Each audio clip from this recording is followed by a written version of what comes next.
Good morning everyone. तो आज की इस वीडियो में हम बात करेंगे इन्फ्लेशन के ऊपर। इन्फ्लेशन का जो असर पड़ रहा है मिडिल क्लास के ऊपर इंडिया में, और इसकी वजह से जो हमारे स्टॉक मार्केट में जो कंपनियां हैं स्मॉल कैप और मिड कैप, जिसमें कंज्यूमर डिस्क्रिप्शनरी स्पेंड में जो कंपनियां काम करती हैं, जो डायरेक्टली कस्टमर फेसिंग है, उनके रिजल्ट्स में वो दिख रहा है। और जिसकी वजह से स्टॉक बहुत ज़्यादा बुरी तरीके से पिटाई हो रही है, बिकॉज ओवरऑल जो सेंटिमेंट है वही ख़राब हो गया है। और जैसे मैंने अपने बहुत सारे वीडियोस में कहता आया हूँ पहले ही, कि इंडिया में जो 2020 से 2024 में जो भी स्टॉक मार्केट बढ़ा है, उसका सबसे बड़ा कारण था कि गवर्नमेंट स्पेंडिंग जो था वो बहुत बढ़ गया था। आप अगर देखोगे कि 2024 में जो इलेक्शन के रिजल्ट आए, उसके बाद गवर्नमेंट ने अपना जो फोकस है वो कैपेक्स में थोड़ा सा कम करके बहुत सारी बाकी चीज़ों में लगाया। मतलब अगर कोई लोगों के जो फेवरेट टॉपिक्स होते हैं उसको लेते हुए वहाँ पर लोगों को पैसे देने की शुरुआत की गई, महाराष्ट्र में या यूपी में सब जगह पर।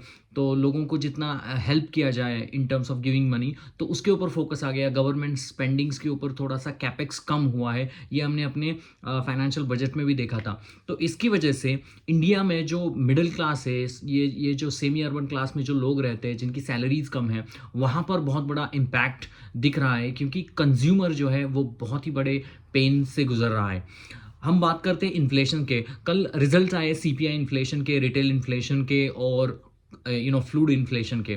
तो इन्फ्लेशन मतलब महंगाई, ये तो सबको मालूम है। लेकिन महंगाई में सबसे इंपॉर्टेंट फैक्टर रहता है कि रिटेल इन्फ्लेशन क्या कह रहा है। रिटेल इन्फ्लेशन का एक जो इंडेक्स होता है उसको कहते हैं कि कंज्यूमर प्राइस इंडेक्स। तो हर समय आप टीवी में देखोगे कि कंज्यूमर प्राइस इंडेक्स सीपीआई का डेटा इतना आ गया, वो लास्ट मंथ इतना था, 2023 में इतना था। तो कल जो रिजल्ट्स आया उसमें आप अगर देखोगे कि जो रिटेल इन्फ्लेशन का जो नंबर है वो 6.21% पे है, कंपैरेटिवली 5.49 इन दी सितंबर मंथ। तो मतलब सितंबर मंथ में जो महंगाई का आंकड़ा था वो 5.49% था, और अभी जो महंगाई का आंकड़ा है वो बढ़ के 6.21% का आया है। आप अगर उसमें देखोगे फूड इन्फ्लेशन जो है वो 10.87% है, जो कि लास्ट मंथ में 9.24% का था। मतलब आफ्टर ऑलमोस्ट लाइक 5 इयर्स ये जो फूड इन्फ्लेशन का नंबर है, गवर्नमेंट ऑफिशियली कह रही है कि वो डबल डिजिट में जा रहा है। आप अगर 2023 में सितंबर अक्टूबर की बात करेंगे तब तक फूड इन्फ्लेशन 6.61% था। मतलब लास्ट ईयर 2023 से लेके 2024 तक बहुत बड़ी वृद्धि इस फूड इन्फ्लेशन में हुई है। आप अगर सीपीआई देखोगे, सीपीआई का मतलब होता है कंज्यूमर प्राइस इंडेक्स। और कंज्यूमर प्राइस इंडेक्स जो होता है वो क्या होता है कि जो हम गुड्स और सर्विसेज परचेस करते हैं, जो हम चीज़ें खरीदते हैं बाजार से, तो उसका रेट ऑफ चेंज क्या होता है वो डिसाइड करता है सीपीआई। मतलब मान लो कि आपने टीवी खरीदा लास्ट ईयर कुछ 1,000 रुपए का, और अभी जाके उस टीवी की प्राइस जो होती है 1,200 रुपये, तो उस चीज़ को वो कंसिडर करते हैं। ठीक है। तो इन्फ्लेशन के जो नंबर आए हैं, मतलब बोथ फूड इन्फ्लेशन के जो नंबर आए हैं, रिटेल इन्फ्लेशन के जो नंबर आए हैं, वो बहुत ही ख़राब है। क्योंकि मैं ऐसा क्यों कह रहा हूँ, क्योंकि यूएस में जो फेड का रेट कट हुआ था वो क्यों हुआ था, क्योंकि यूएस में इन्फ्लेशन का नंबर धीरे धीरे धीरे धीरे कम हो रहा था, और जिसकी वजह से वहाँ के जो फेडरल रिजर्व है, फेडरल रिजर्व के जो चेयरमैन है जेरेमी पॉवेल ने, उन्होंने अपने इसमें फेड में रेट कट किया है। तो ये आसार बन रहे थे कि अभी फेड ने रेट कट किया है तो इंडिया में भी रेट कट होगा, ये बहुत सारी उम्मीद मार्केट लगा के चल रहा था। लेकिन because of these inflation numbers are getting high, ये अभी जो पॉसिबिलिटी है वो अभी थोड़े समय के लिए टल गई है। मतलब फरवरी मार्च तक मुझे नहीं लगता कि 2024 में कोई रेट कट आरबीआई की तरफ से इंडिया में आएगा, बिकॉज इन्फ्लेशन का जो उनका टारगेट है वो 4.5% का है 2025 में। लेकिन अभी हम ट्रेड कर रहे हैं, या मतलब बात कर रहे हैं 6.21% की। तो और उन्होंने मतलब अपने रेट को स्टैग्नेंट किया है पिछले 2 मॉनेटरी पॉलिसी मीटिंग से। तो जिसकी वजह से इंडिया में जो रेट कट का आसार लगाया जा रहा था वो थोड़ा सा अभी निगेट हो रहा है इसकी वजह से। और इसका बहुत बड़ा इम्पैक्ट जो आएगा बैंकिंग फाइनेंशियल सेक्टर्स में जो बहुत सारी कंपनी ये लेके चल रही थी कि हाँ इंडिया में रेट कट आएगा और हम अपनी कंपनियों की पॉलिसी इस तरीके से चेंज करेंगे जो हमें बेनिफिट मिलेगा। मैंने अपने बहुत सारी वीडियोस में कहा है कि क्रेडिट कॉस्ट के ऊपर इसका बहुत बड़ा इंपैक्ट होता है मॉनेटरी पॉलिसी का। आपको ये समझना पड़ेगा। आप बोलेंगे यार इतनी टेक्निकल बातें क्यों कर रही है, शेयर कौन सा है बताओ, लेकिन जब तक आप इन चीज़ों को समझोगे नहीं तो स्टॉक मार्केट में एज ए इन्वेस्टर आप अपने दिमाग को ग्रेसफुली आगे नहीं बढ़ा पाओगे। आपको समझ नहीं आएगा कि क्या चल रहा है, स्टॉक क्यों गिर रहे हैं। तो स्टॉक गिरने का सबसे बड़ा वजह होता है कि स्टॉक की अर्निंग नहीं आ रही है। स्टॉक की अर्निंग क्यों नहीं आ रही है? क्योंकि अर्निंग जो आती है वो सेल्स से आती है, और सेल्स जो है अगर कोई भी डिस्क्रिशनरी स्पेंड में काम करने वाली कंपनी है, मान लो हिंदुस्तान यूनिलीवर हो, उनका सामान तभी बिकेगा जब आदमी के जेब में पैसे होंगे। अगर आदमी के जेब में पैसे ही नहीं है, इन्फ्लेशन एक तरीके से बढ़ रहा है और आपकी सैलरी बढ़ नहीं रही है या घट रही है, तो जिसकी वजह से इन्फ्लेशन ज़्यादा होने की वजह से और सैलरी उतनी होने की वजह से अगर लास्ट ईयर आपने 100 साबुन आपने बाजार से खरीदे तो आप 120 साबुन इस साल नहीं खरीदोगे, आप अपने बजट में कट करोगे। आप अगर देखोगे ये नॉर्मल चीज़ है, क्योंकि कोई भी घर में अगर महंगाई बढ़ रही है तो हम स्पेंडिंग्स में कट करते हैं, और जिसका असर जो होता है वो कंपनी के रिजल्ट्स में दिख रहा है। अब तक गवर्नमेंट उस चीज़ को मान नहीं रही थी, लेकिन अभी गवर्नमेंट ने मानना शुरू कर दिया है कि इन्फ्लेशन बहुत बड़ा एक प्रॉब्लम है। और ये इन्फ्लेशन जो है, इंडिया की जो कंपनी हो, हिंदुस्तान यूनिलीवर के रिजल्ट्स आए, नेस्ले जो बहुत ही बड़ी कंपनी है जिसकी वो मैगी कपती है, या जो छोटा बच्चा होता है उसके जो दूध के उसकी जो मिल्क पाउडर आती है उसको बेचते हैं, वो बेबी पाउडर बोलते हैं, उसमें भी कटौती है। और उनका जो वॉल्यूम है वो पूरी तरह से ड्राई आउट हो गया है, माइनस में चला गया है, मतलब चीज़ों को बेच नहीं पा रहे। उनके सीईओ ने यही कहा है कि middle class of the India is shrinking towards back, और जिसकी वजह से इंडिया में जो ये बड़ी कंपनियां अगर कुछ सेल्स नहीं कर पा रही है, कल एशियन पेंट के रिजल्ट आए जिसका जिक्र मैंने लास्ट वीडियो में किया था, उनकी जो वॉल्यूम में भी डिक्लाइन आई है, पेंट को बेच नहीं रहे हैं। सेम चीज़ इन बिस्किट्स, ब्रिटानिया के रिजल्ट्स आए, वॉल्यूम थोड़ा बहुत अप था लेकिन प्रॉफिट डाउन था। तो ओवरऑल जो रिजल्ट्स आ रहे हैं और रिजल्ट सीजन में जितनी भी कंपनियां अपनी रिजल्ट दे रही है उनमें वो एविडेंट बहुत बुरी तरह से है कि इंडिया में जो मिडिल क्लास है वो श्रिंकेज कर रहा है। और बड़ी प्रॉब्लम मैं आपको बताता हूँ कि अमेरिका में अगर रेट कट बढ़ते, मतलब रेट कट होते चले जाएंगे और इंडिया में 5-6 महीने तक रेट कट नहीं होंगे, तो हमारा जो यूएस डॉलर और आईएनआर का जो इक्वेशन है वो बिगड़ जाएगा। अभी 84 पॉइंट कुछ 37 चल रहा है, लेकिन वो आगे बढ़ते बढ़ते बढ़ते बढ़ते आपको उसमें वृद्धि नज़र आएगी। आप बोलेंगे इसका असर क्या होगा?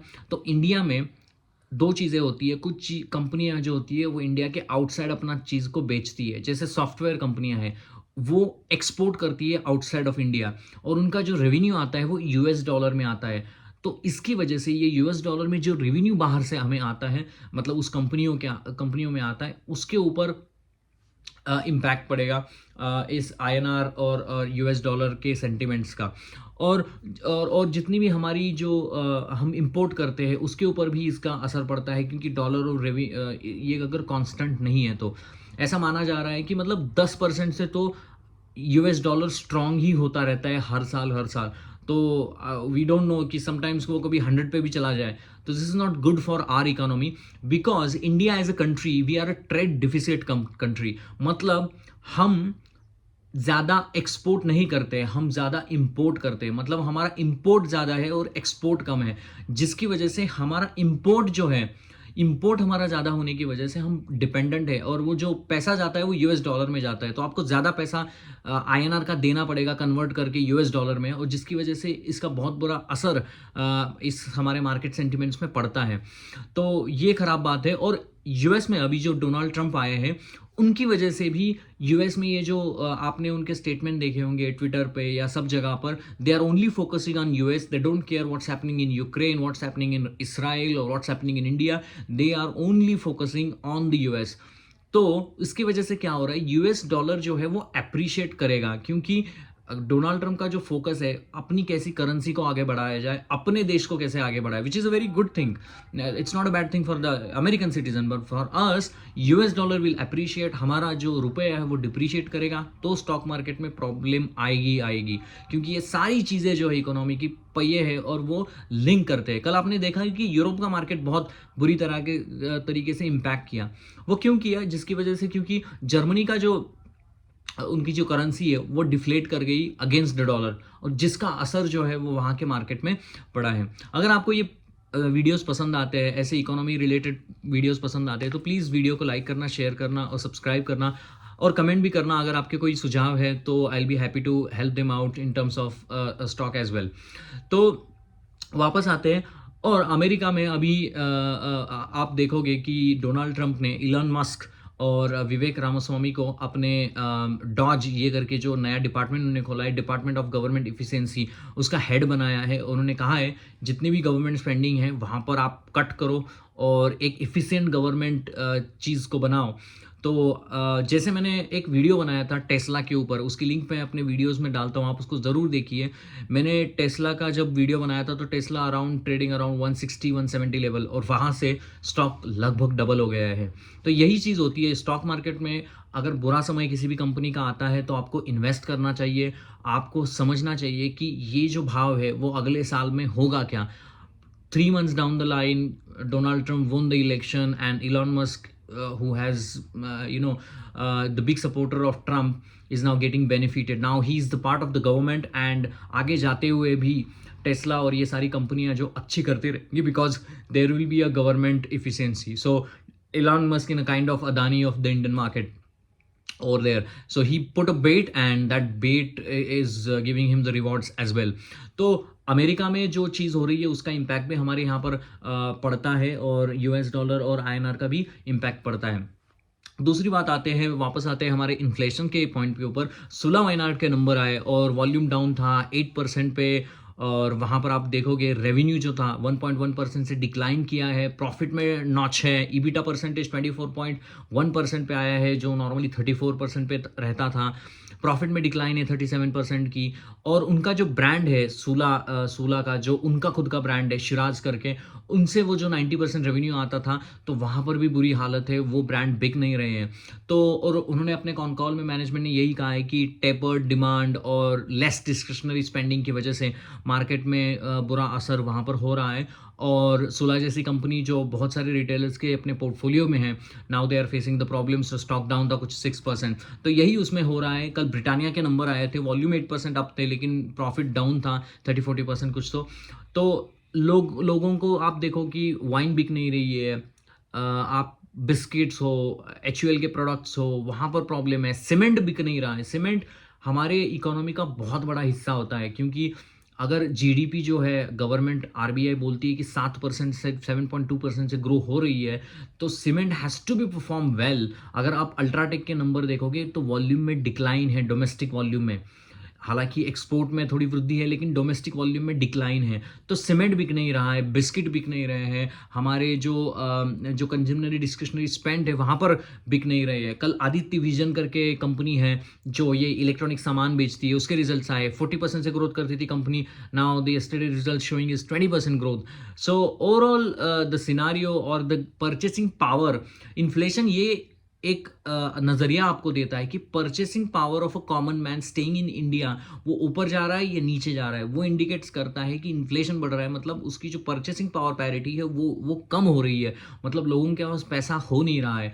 Unless and otherwise government take an action and try to do something else to give some money to the consumer. मतलब जो जीएसटी का नंबर है उसको आप हर मंथ बढ़ा के दिखा रहे हो, वो अलग बात है. लेकिन आप अगर फ्यूल देखो, ग्लोबल इकोनॉमी में फ्यूल जो है वो लो टाइम, मतलब लो पे है. हावेवर इंडिया में कोई फ्यूल में कटौती नहीं हुई है, और जिसका बहुत बड़ा असर, अगर वो उसमें कटौती दे देते हैं तो थोड़ा बहुत मिडिल क्लास को फ़ायदा होगा, मिडिल क्लास थोड़ा अच्छा करेगा और ये कंपनियां भी अच्छी करेगी. So that will be the point. और हमने एक पॉइंट देखा है कि पिछले कुछ समय से एफआईआई जो है लेफ्ट राइट एंड सेंटर बेच रहे हैं इंडिया को.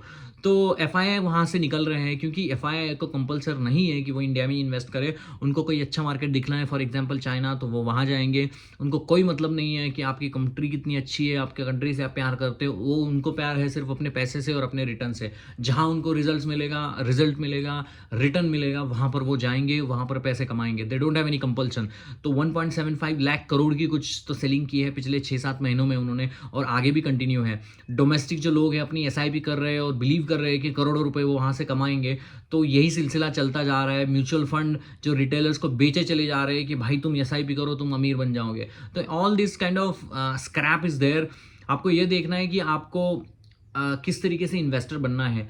आप अगर 40 स्टॉक अपने पोर्टफोलियो में रखोगे और सोचोगे कि भाई मैं तो तीर मार जाऊँगा, तो इससे कुछ होगा नहीं।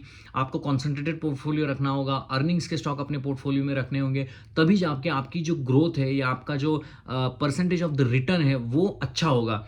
ट्विटर में मैं देखता हूँ बहुत सारे समय में कि हर कोई बंदा मतलब बहुत सारे कंपनी के रिजल्ट बोलता है और ये कंपनी अच्छी है, ये कंपनी अच्छी है, वो चिपका देता है। लेकिन यार मुझे ये बताओ, 50 कंपनी लेके आप पोर्टफोलियो में कोई भी वृद्धि नहीं कर पाओगे, क्योंकि आपकी जो परसेंटेज ऑफ द रिटर्न है वो कम होती है। तो यही प्रॉब्लम होता है मोस्टली हमारे इसमें और इसका। तो अगर आपको ये वीडियोस पसंद आ रहे हैं तो प्लीज़ वीडियो को लाइक करना, शेयर करना और सब्सक्राइब करना। तो लास्ट पॉइंट के ऊपर आता हूँ कि नैस्डैक और ये जो टेस्ला की जो ग्रोथ है, तो Nasdaq in near term is going to outperform, और इसीलिए आप देखोगे आईटी इंडेक्स हमारे जो निफ्टी का जो है तो वो कम गिर रहा है, वो ज़्यादा गिर नहीं रहा है, बिकॉज वहाँ पर नैस्डैक का सपोर्ट है। और आप देखोगे कि बाकी जो कंज्यूमरी स्पेस में काम करने वाली कंपनियां, वहाँ तो बुरी तरह से पिटाई है, वहाँ पर कोई राहत नहीं है। तो आपको वही देखना पड़ेगा कि कहाँ पर आपको अपॉर्चुनिटी अच्छी मिल रही है, रिजल्ट्स को देखो और वहाँ पर आप इन्वेस्ट करो। मुझे लगता है कल एक अच्छा मैंने पढ़ रहा था कि ज्वेलरी स्टॉक्स में बहुत अच्छी वृद्धि है। ये जो आई थिंक इम्पोर्ट ड्यूटी घटाई गई है उसका भी असर वहाँ हो रहा है, और इंडिया में गोल्ड ऑल टाइम हाई चल रहा है, जिसके बावजूद भी गोल्ड में बहुत सारी तेज़ी है। गोल्ड कंपनियों में डीपी आभूषण देखो, स्काई गोल्ड देखो, सेनको, PNG, and all these companies are doing fantastically well despite of these problems of the inflation and the middle class shrinking. They are doing perfectly well, so you can have a look on all these companies and jewelries because they are performing very well, their results are very nice, so you can have a look into it. So Nasdaq has to do well in the near term, and along with it मुझे लगता है कि India में IT index उतना नहीं गिरेगा, लेकिन IT में भी सिलेक्टिव आपको होना पड़ेगा। स्मॉल कैप, मिड कैप में बहुत अच्छी कंपनियां हैं आईटी में जिसमें आप इन्वेस्ट कर सकते हो, और you can have a good view of it. लेकिन वही है, उत्कर्ष स्मॉल फाइनेंस बैंक के रिजल्ट्स आए और उनका एनपीए बढ़ा है। तो इंडिया का ये जो लोअर है, उत्कर्ष स्मॉल फाइनेंस बैंक गाँव में, विलेज में लोगों को छोटे मोटे लोन देता है 50,000 1 लाख के। तो अगर आपका एनपीए बढ़ रहा है, मतलब जो दिया हुआ पैसा है वो वापस नहीं आ रहा है कंपनियों को, जिसकी वजह से एनपीए बढ़ रहा है। तो वापस क्यों नहीं आ रहा है? क्योंकि जो बंदा उसने लोन लिया था उसका प्रॉब्लम हो रहा है, मतलब उसने जो बिजनेस खोला होगा, उसने कहाँ से उसके पैसे पे इन्वेस्ट किया होगा, उसके पास पैसा वापस नहीं आ रहा है। They are going to give back to this companies. तो यही इंडिकेट करता है कि जो lower strata income profile of the India है वो रियली बैडली स्ट्रगलिंग है, unless and otherwise there is some initiative taken by the government to tackle the situation. I don't think so कि the situation is going to improve in near term, at least for the 1 quarter, क्योंकि festive season में भी I don't see कि इतनी ज़्यादा growth नज़र आई है जितनी एक्सपेक्टेड थी नॉर्मली इससे। और ये फ्लड जो है और जो ग्लोबल वार्मिंग है, हीट वेव, इसका तो इम्पैक्ट इंडिया के ऊपर हो ही रहा है। So it will be interesting time ahead, so will see. Hope आपको ये वीडियोस पसंद आया होगा, और अगर आपको ये वीडियो पसंद आया तो प्लीज़ लाइक कीजिए, शेयर कीजिए और सब्सक्राइब कीजिए। मिलते हैं नेक्स्ट वीडियो में, और have a nice day to everyone guys.